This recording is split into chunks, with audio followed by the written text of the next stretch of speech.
하나님 말씀입니다. 요한일서 4장 7절에서 16절 말씀 우리 교독하겠습니다. 사랑하는 자들아, 우리가 서로 사랑하자. 사랑은 하나님께 속한 것이니 사랑하는 자마다 하나님으로부터 나서 하나님을 알고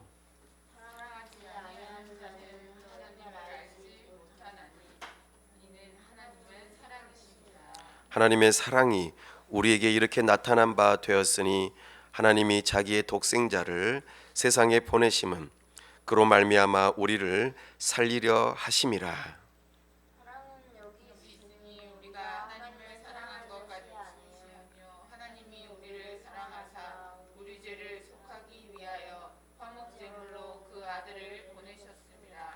사랑하는 자들아, 하나님이 이같이 우리를 사랑하셨은즉 우리도 서로 사랑하는 것이 마땅하도다. 어느 때나 하나님을 본 사람이 없으되 만일 우리가 서로 사랑하면 하나님이 우리 안에 거하시고 그의 사랑이 우리 안에 온전히 이루어지느니라. 그의 성령을 우리에게 주심으로 우리가 그 안에 거하고 그가 우리 안에 거하시는 줄을 아느니라. 아버지가 아들을 세상의 구주로 보내신 것을 우리가 보았고 또 증언하노니 누구든지 예수를 하나님의 아들이라 시인하면 하나님이 그의 안에 거하시고 그도 하나님 안에 거하느니라. 하나님이 우리를 하시는 사랑을 우리가 알고 믿었노니 하나님은 사랑이시라. 사랑 안에 거하는 자는 하나님 안에 거하고 하나님도 그의 안에 거하시느니라. 아멘. 다 함께 기도하겠습니다. 하나님 아버지, 은혜와 사랑을 감사합니다. 복되고 거룩한 주일 하나님 앞에 나아왔습니다. 성령 하나님, 우리의 눈과 귀를 열어 주옵소서.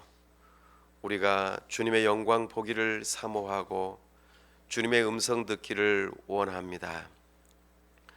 우리가 하나님을 만남으로 하나님을 뜨겁게 사랑하는 심령이 되게 하여 주시옵소서. 우리가 하나님을 사랑함으로 기쁘게 우리의 손과 발을 들여 주님의 말씀에 순종하는 삶이 되게 하여 주시옵소서. 우리가 하나님께로부터 받은 놀라운 사랑을 우리가 믿을 뿐만 아니라 삶 가운데 사랑으로 나타낼 수 있도록 은혜 주시기를 원합니다. 아버지 하나님, 그 일로 우리를 교회로 부르신 줄로 믿습니다. 세상 가운데 하나님의 사랑이 나타난 바 되었사오니 그 사랑으로 우리가 새로운 생명을 얻고 우리의 삶 가운데 의와 참으로 거룩함과 사랑의 열매들을 맺어가는 줄로 믿습니다. 우리 하나님께서 우리 교회를 통하여 이 세상 가운데 좋은 열매들을 맺어가되 특별히 의와 거룩과 사랑의 열매들을 맺어감으로 우리가 하나님의 자녀인 것을 밝히 드러내게 하여 주시고 세상 또한 우리를 바라보며 하나님의 사랑을 사모하며 하나님 앞에 나아오는 놀라운 역사가 있도록 도와주시옵소서. 아버지 하나님, 우리나라가 정치적으로 혼란스러움 가운데 있습니다. 그러나 우리 하나님께서 우리를 사랑하시고 붙들어 주시고 위정자들이 하나님을 경외하는 마음으로 법을 세우고 집행하고 잘 다스릴 수 있도록 이 나라에 은혜를 허락하여 주시옵소서. 특별히 우리 귀한 선교사님들 붙들어 주시고 성령으로 충만케 하시고 하나님의 나라를 이루는 그 사명 가운데 선교사님들의 가정을 지켜 보호하여 주시옵소서. 이 시간 우리와 함께 하시고 영광 가운데 은혜 주시기를 사모하오며 우리 주 예수 그리스도의 이름으로 기도하옵나이다. 아멘. 오늘은 요한일서 9번째 강해로 서로 사랑하는 사귐이라는 제목으로 주의 말씀을 선포합니다. 우리 교회는 세상과 다르다 이렇게 말씀을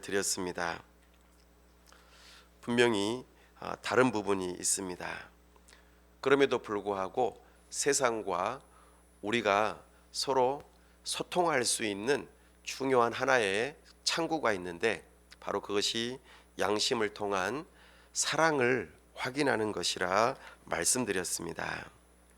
그렇습니다. 누구나 사랑을 합니다.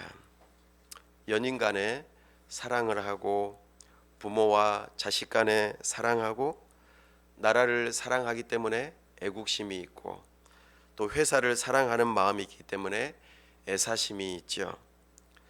또한 우리는 하나님을 사랑하고 교회를 사랑함으로 헌신하는 삶을 살아갑니다. 사랑하지 않는 사람은 이 세상에 한 사람도 없습니다. 어떤 사람은 물건을 사랑하기도 하고 어떤 사람은 돈을 사랑하기도 하고 또 어떤 사람은 일이나 스포츠나 여러 가지 이념이나 특정한 정당들을 사랑하기도 합니다. 그렇게 거창하지는 않더라도 어떤 사람은 술을 사랑하기도 하고 도박을 사랑하기도 하고 그것을 너무나 사랑한 나머지 빠져나오지 못하고 헤매는 사람들도 많이 있습니다. 나는 사람이 싫어 라고 하면서도 자기 자신을 사랑하는 사람들도 있습니다. 왜냐하면 사람은 사랑이신 하나님께서 지으셨기 때문입니다. 사랑의 하나님께서 모든 사람에게마다 사랑을 심어 놓으셨어요. 그래서 모든 사람은 어떤 형태로든지 사랑을 하게 되어 있습니다. 그래서 오늘 말씀에서 하나님은 사랑이시다 이렇게 말씀하십니다.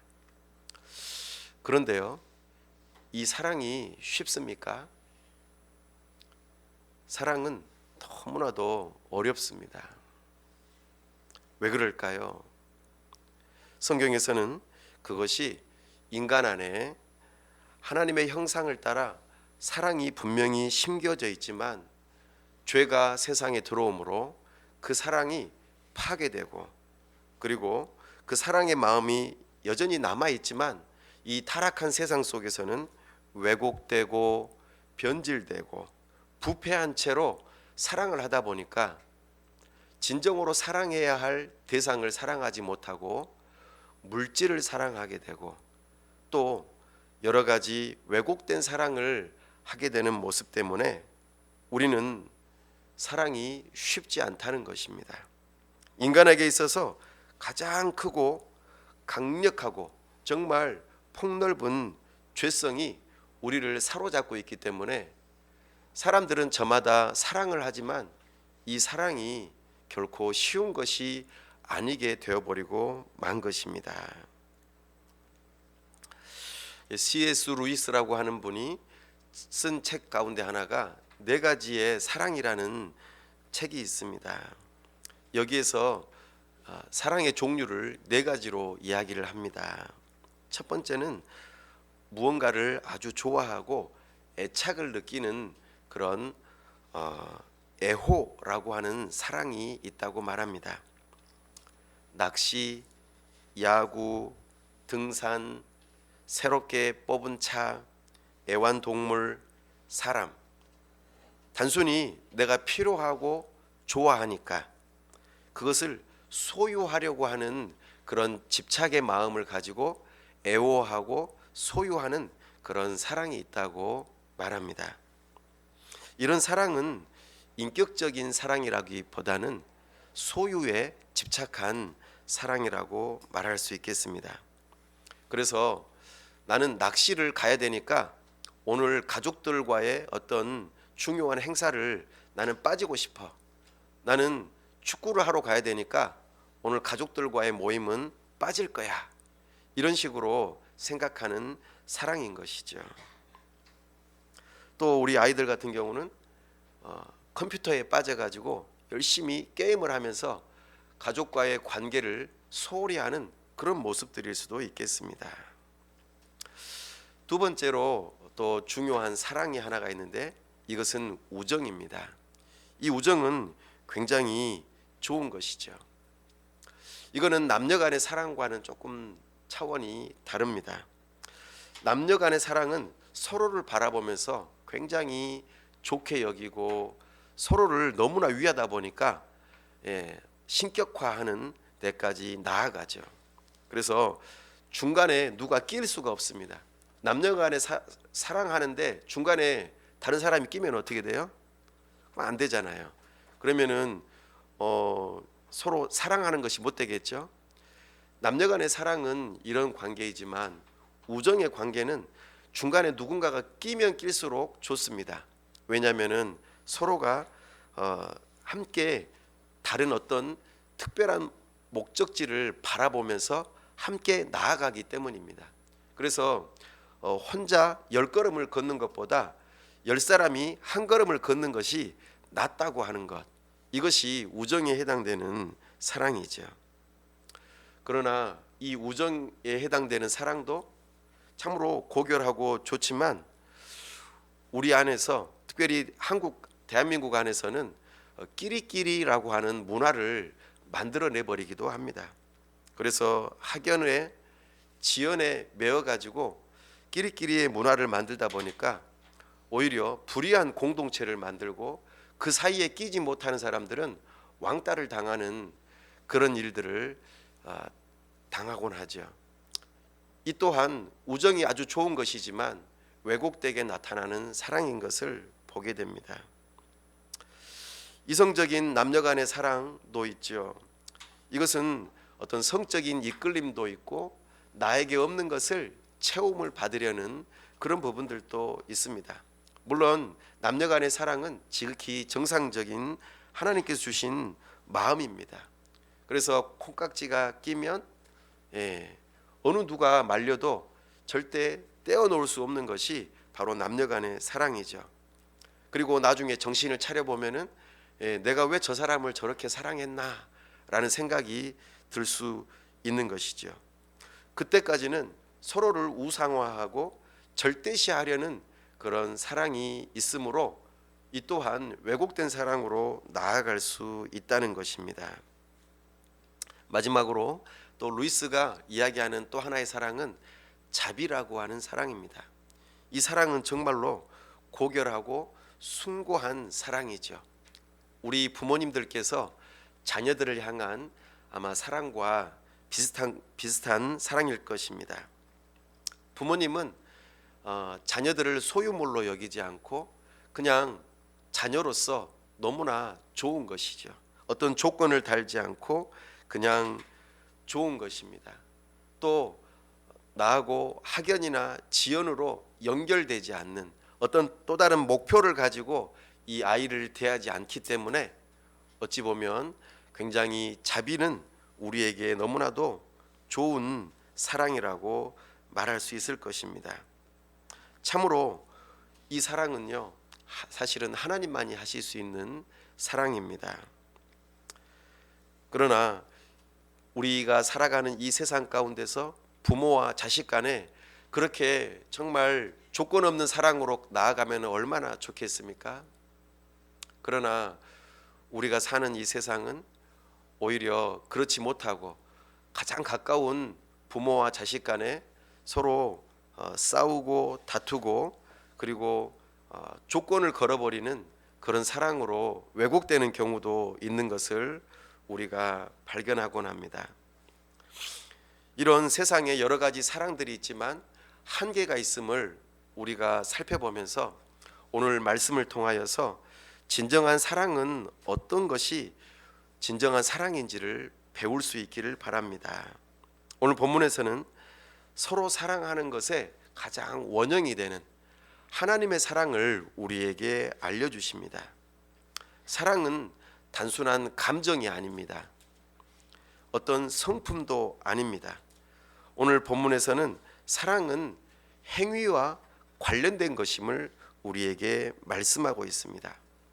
특별히 하나님의 사랑은 네 가지의 중요한 모습으로 나타난다고 우리에게 말씀하고 있습니다. 사랑의 근원이 먼저는 하나님이신 것을 7절과 8절에서 우리에게 말씀하시죠. 그래서 8절 말씀에 보면은 이는 하나님은 사랑이심이라.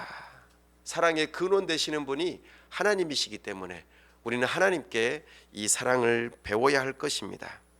그 사랑의 구체적인 모습이 어떤지 우리 함께 살펴보겠습니다. 9절 말씀 함께 낭독합니다. 하나님의 사랑이 우리에게 이렇게 나타난 바 되었으니 하나님이 자기의 독생자를 세상에 보내심은 그로 말미암아 우리를 살리려 하심이라. 아멘. 첫 번째, 하나님께서 우리에게 보여주신 사랑이 무엇이냐면 9절 말씀에 이렇게 나타난 바 되었다라고 말씀하십니다. 나타난 바 되었다. 사랑은 보여주어야 합니다. 사랑은 그냥 말하지 않고 속으로만 갖고 있으면 안 된다는 것을 우리에게 말씀하십니다. 특별히 나타났다는 표현은 완성되어졌다라고 하는 의미와 연결되죠. 다시 말해서 약속이 지켜졌다라는 뜻입니다. 하나님께서 우리를 향한 약속이 언제부터 나타났습니까? 창세기 3장 16절에 보면은 15절 16절에 보면은 하나님께서 범죄한 아담과 그의 후예들을 향하여서 여자의 후손을 보내주시겠다라고 약속하셨죠. 그 약속을 하나님께서는 지키셨을까요? 지키지 않으셨을까요? 하나님은 지키셨습니다. 수많은 옛 언약의 백성들이 실패했지만 하나님은 주권적으로 그 약속을 주시고 그 일들을 반드시 이루셨습니다. 아브라함을 생각해 보십시오. 아브라함이 괜찮은 사람이었습니까? 우리 믿음의 조상이긴 분명하지만 아브라함은 정말 흠이 많은 사람이었습니다. 그럼에도 불구하고 하나님께서는 아브라함에게 약속하신 아들도 주시고 그 아들들을 통하여서 하나님의 약속하신 예수 그리스도를 보내주시는 일들을 하셨습니다. 훗날에 계속해서 많은 옛 언약의 백성들이 하나님의 약속에도 불구하고 신실하지 못했던 모습을 보여주지만 하나님은 때가 참에 하나님의 약속하신 아들을 우리에게 보내셨습니다. 바로 그분이 예수 그리스도임을 우리는 알아야 합니다. 그 예수님께서 하나님의 약속하신 아들임에도 불구하고 당신의 백성들에게 예수님은 조롱과 핍박과 심지어는 죽임을 당하시면서까지 하나님의 약속을 다 이루셨다는 것이 하나님의 사랑의 중요한 특징입니다. 바로 이것이 나타난 바 된 사랑입니다. 하나님의 사랑은 언약을 반드시 지키시고 그 일을 이루시는 분이 바로 하나님이시고 그것이 하나님의 사랑이라는 것을 우리에게 말씀하시죠. 우리는 삶을 살아가면서 많은 어려움을 겪습니다. 또 누군가와의 관계 속에서 반복되게 지치게 만드는 실망을 경험할 때가 있습니다. 때로는 뜻밖의 배신을 당하거나 내가 원치 않지만 좌절을 경험할 때가 있습니다. 심지어는 정말 내 스스로도 견디기 힘든 무능력을 경험할 때도 있죠. 이와 같은 많은 일들로 인하여서 내 자신을 향한 또 누군가를 향한 원망과 또 견딜 수 없는 비난을 받기도 하죠. 그래서 정말 절망 가운데에 우리는 빠지고 맙니다. 그래서 우리는 다른 사람들을 사랑하고 싶지 않습니다. 오히려 담을 쌓고 다른 사람들과의 관계를 끊어버리려고 하는 태도를 취하죠. 우리는 멀리 도망가고 싶습니다. 아무도 없는 곳에서 나 혼자 살고 싶어하는 마음이 들곤 합니다. 그러나 그와 같은 우리를 향하여서 하나님께서는 우리를 포기하지 아니하시고 하나님이신 예수님을 육신을 입고 이 땅에 오게 하시고 우리의 죄의 문제를 해결하시는 그 놀라운 사랑을 나타내 보여주셨다는 것입니다. 고린도전서 13장에 보면은 사랑의 중요한 특징을 하나 이야기합니다. 사랑은 언제나 오래 참고, 이렇게 나를 이렇게 올리려고 하는데 쑥 누르는 것, 이것이 수화로 오래 참는 것이라고 말합니다. 사랑은 언제나 오래 참는 거라고 합니다. 우리는 어떻습니까? 나와의 관계 속에서 힘들게 하면 우리는 관계를 그만두고 싶지 않습니까? 저는 요즘에 좀 그렇습니다. 저의 한계를 느낍니다. 또 목회도 그렇죠. 관계 속에서 힘들면은 그만두고 싶죠. 또 직장도 관계 속에서 나를 괴롭히는 사람들, 또 뭔가 풀리지 않는 그런 일들이 있다면 우리는 쉽게 그만두고 싶습니다. 누군가와 성격이 맞지 않으면 그냥 안 보면 되지 라고 생각하고 그만두려고 합니다. 자식들이 속썩이고 성도들이 괴롭히고 교회가 실망스럽고, 그래서 다 그만두고 싶은 것이 우리의 마음인데, 성경에서는 사랑은 오래 참는 것이라고 가르쳐 주십니다. 누가 그렇게 하셨다는 거죠? 그렇습니다. 우리 하나님께서 약속하신 바를 이루시기 위해서 오랫동안 참으시고 문영혼들이 구원에 이르도록 하시기 위해서, 사실 예수님 언제든지 지금 다시 오실 수 있음에도 불구하고 오래 참고 기다리고 계신다고 말씀하고 있습니다. 그래서 우리를 향하여서 우리 주님께서는 말씀하십니다. 포기하고 싶을 때 그때 오래 참으라고 말합니다. 왜냐하면 그 사랑을 내가 받았기 때문이라고 말씀하시죠. 바로 이것이 하나님의 사랑이 우리에게 나타난 바 된 사랑이라고 말씀하십니다.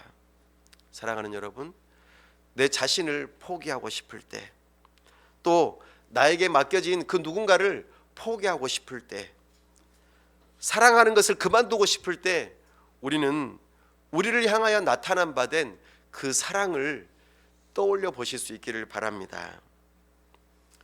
두 번째로, 우리 하나님의 사랑은 9절 말씀에 하나님이 자기의 독생자를 세상에 보내신 사랑이라고 말씀하고 있습니다.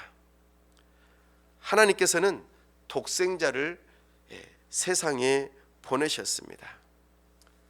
그 세상은 어떤 세상입니까? 세상은 하나님은 없다, 하나님은 창조주가 아니다, 이렇게 모독하고 능멸하는 곳이 세상입니다. 그 아들이라도 죽여가지고 정말 하나님을 부인하고 싶어 하는 곳이 세상입니다.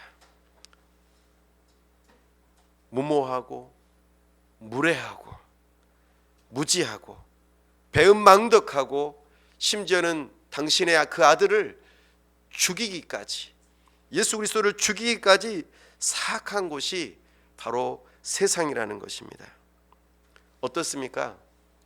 그들은 하나님께로부터 보냄받은 그 최고의 선물인 예수님을 받을 만한 자격이 있는 곳이 세상입니까?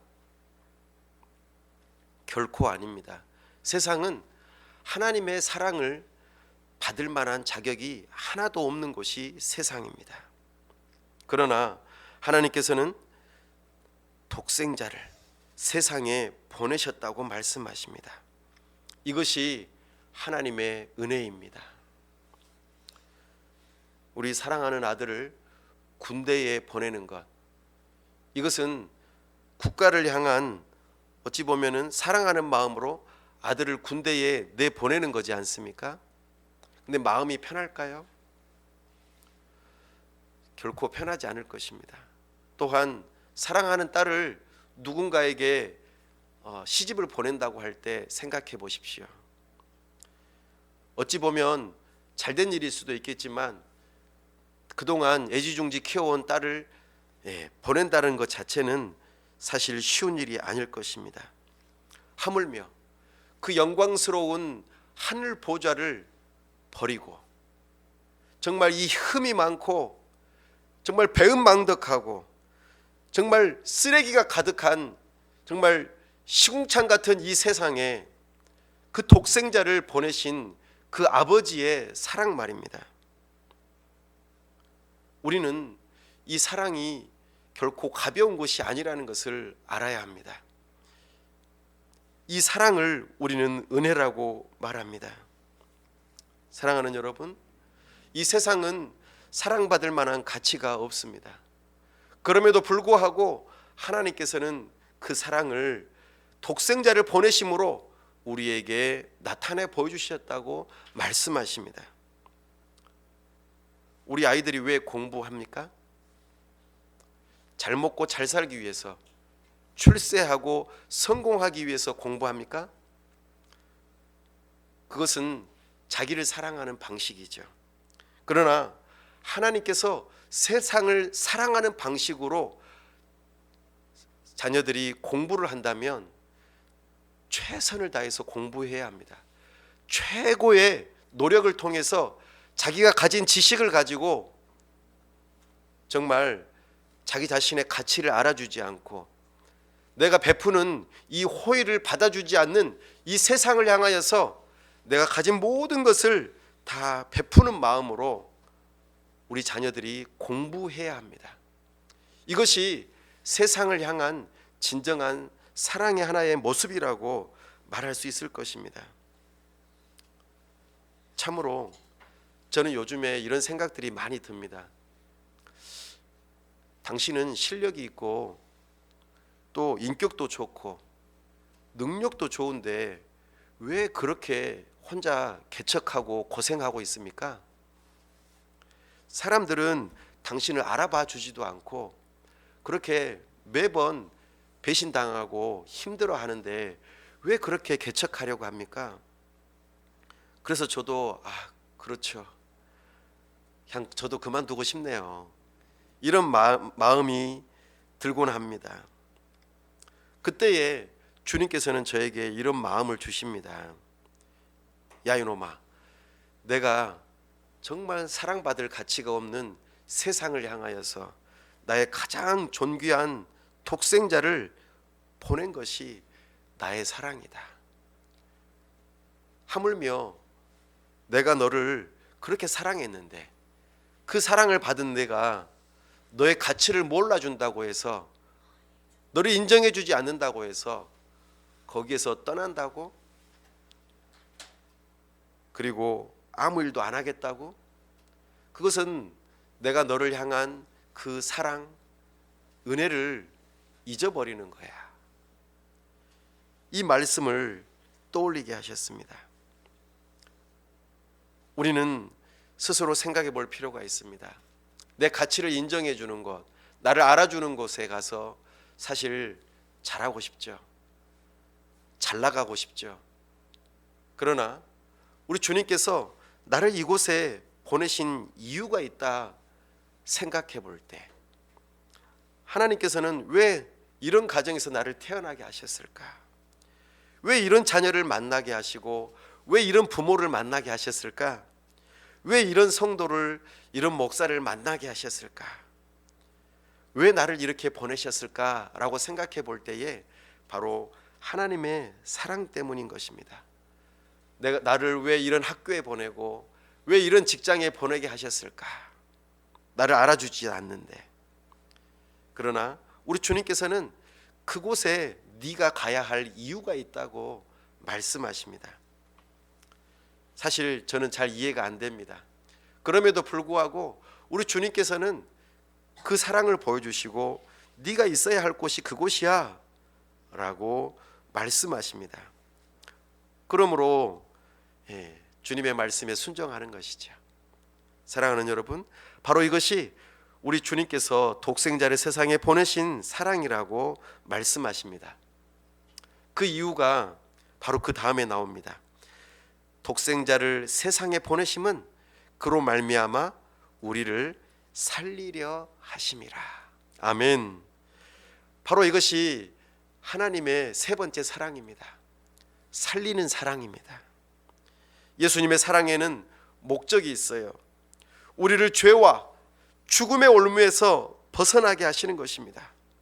예수님의 죽으심과 부활은 우리 죄사함의 능력이 되는 것이고, 참으로 우리에게 완전한 의를 주시기 위한 놀라운 희생이라는 것입니다.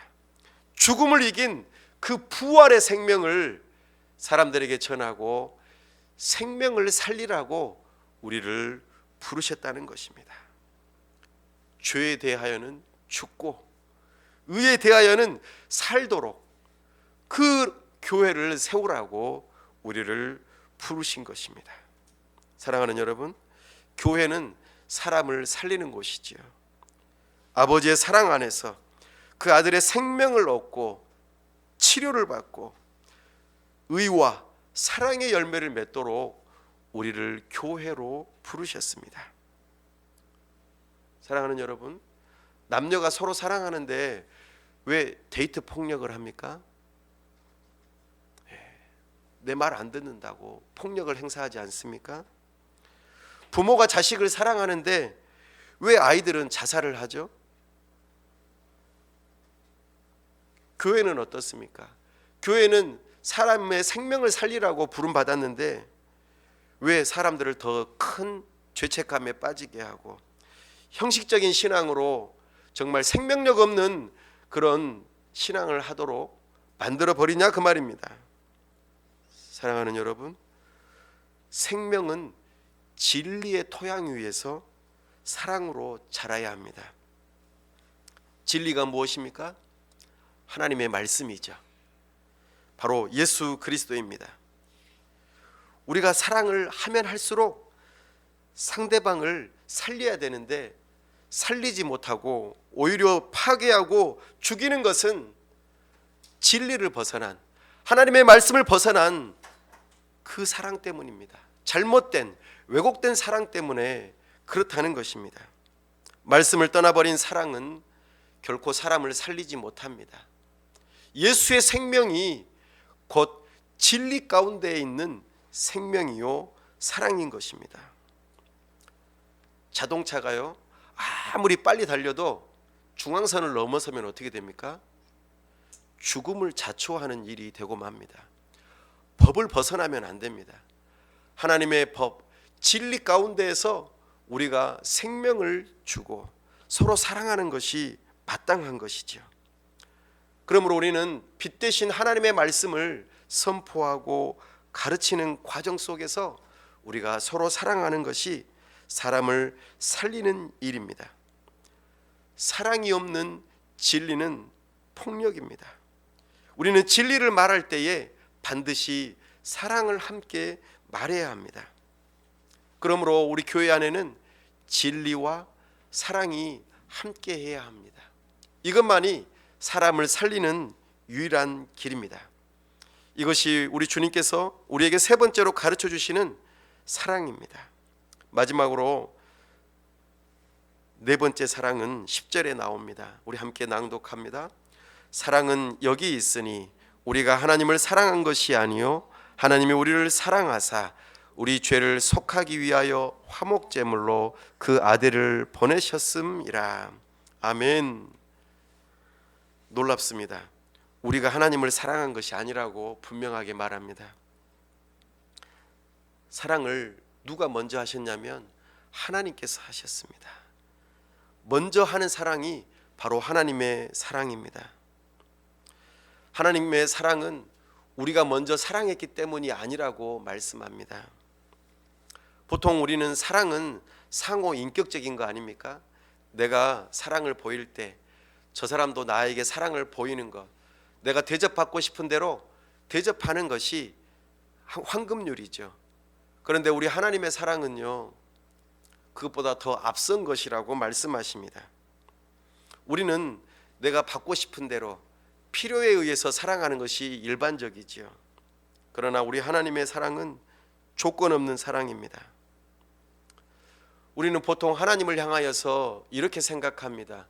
내가 하나님께 착한 일을 해야지만이 하나님은 나를 더 사랑하실 거야.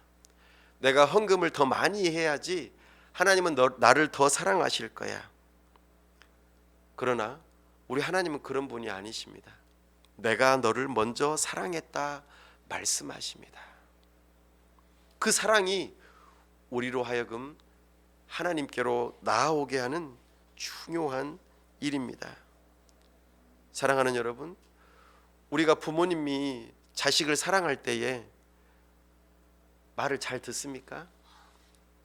내가 자식을 향하여서 기대하지만 여전히 우리 자녀들은 우리의 기대를 저버리고 맙니다.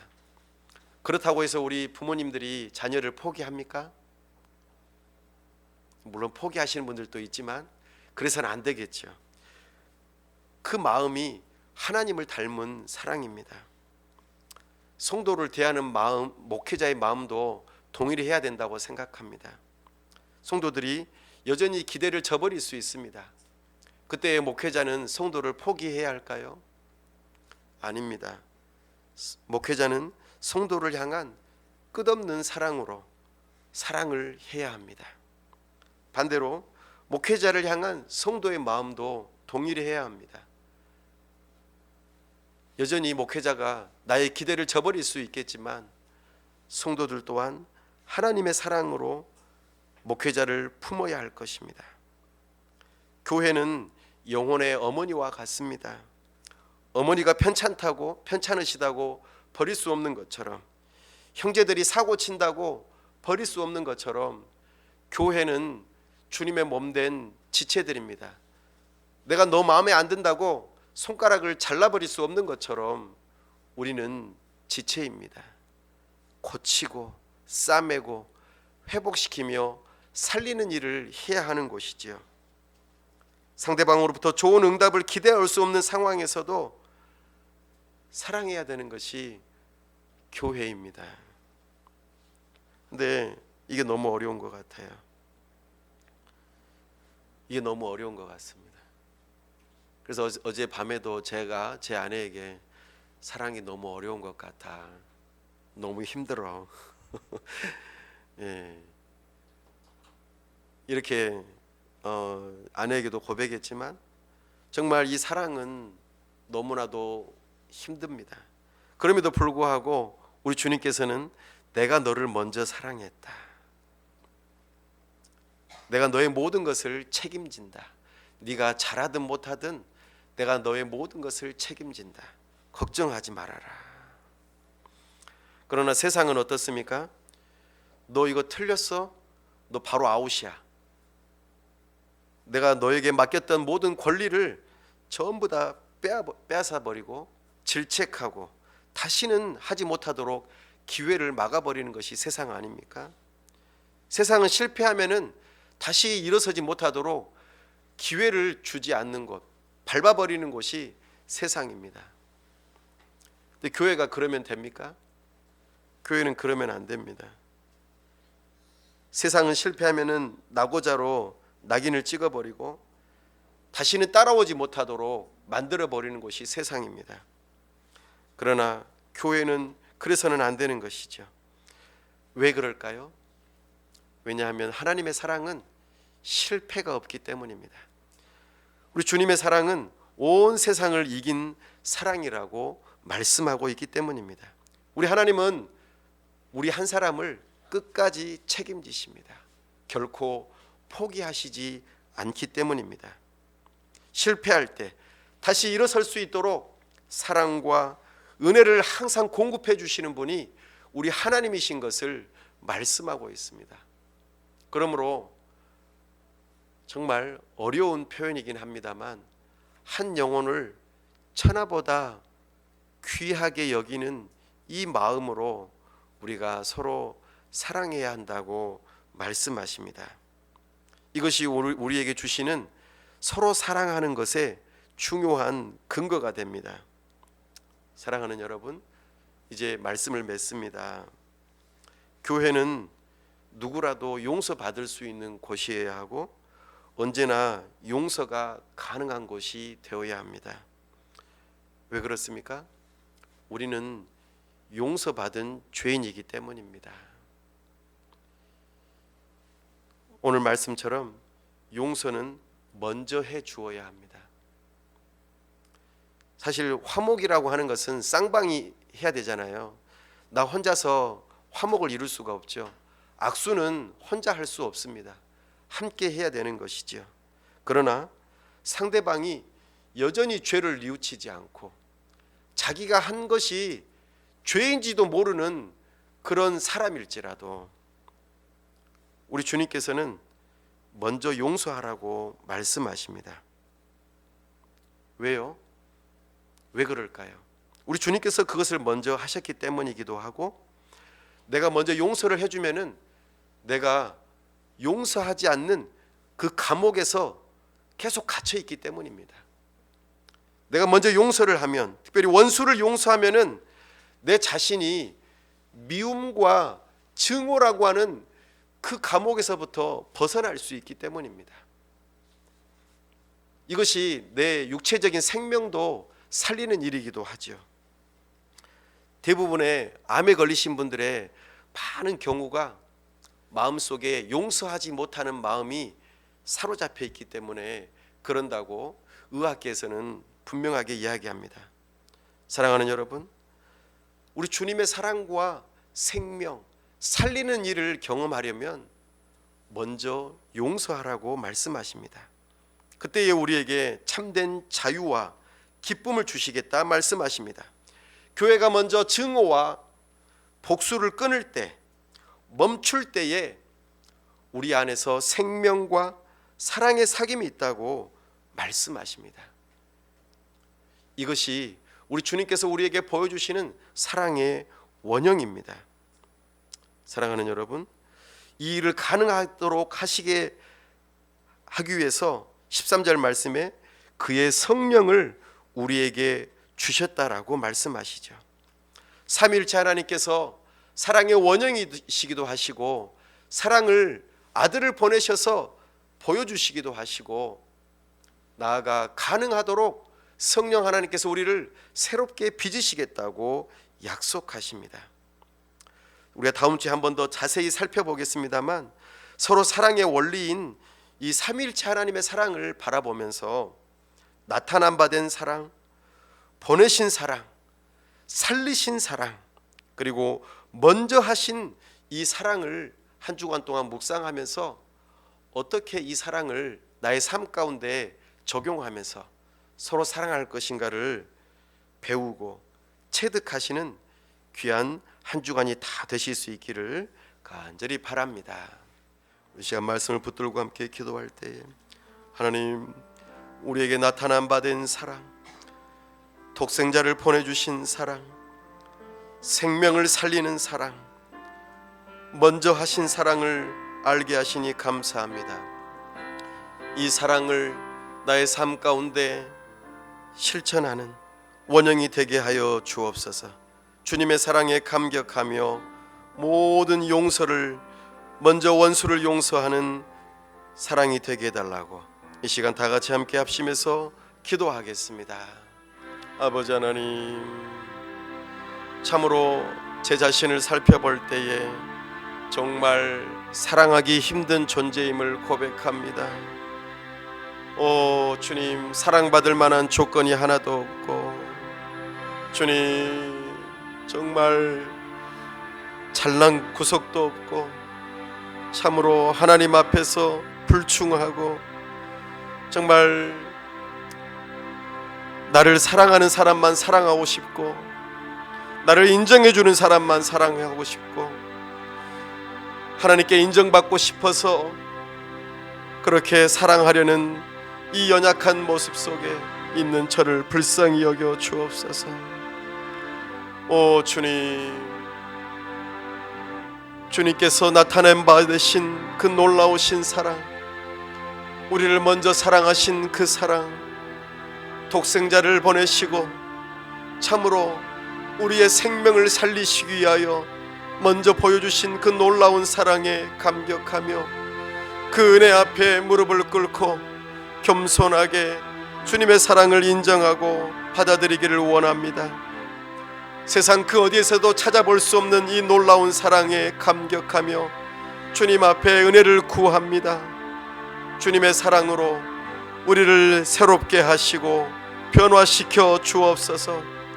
그 주님의 사랑에 감격하며 정말 사랑할 수 없는 원수를 사랑할 수 있도록 은혜를 베풀어 주옵소서.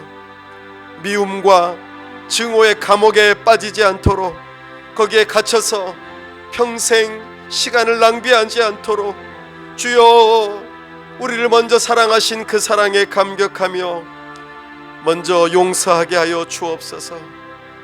주여 아무도 나를 인정해 주지 않고 나에게 기회를 주지 않는 이 세상 가운데에서도 주님의 그 놀라우신 사랑에 감격하며 사랑을 내보일 수 있도록 은혜 베풀어 주옵소서. 먼저 나아가는 사랑이 되게 하여 주시옵소서. 오 주님, 불쌍히 여겨 주옵소서. 주님을 흉내내게 하여 주옵소서. 주님을 따라 사랑하게 하여 주옵소서. 저의 힘으로는 할 수 없지만 성령 하나님, 저의 영혼을 새롭게 하시고 저에게 주님의 사랑으로 충만케 하셔서 그 사랑을 시작하게 하여 주옵소서. 실천할 수 있도록 성령 하나님 은혜를 베풀어 주옵소서. 도와주시옵소서. 우리 주 예수 그리스도의 이름으로 기도하옵나이다. 아멘.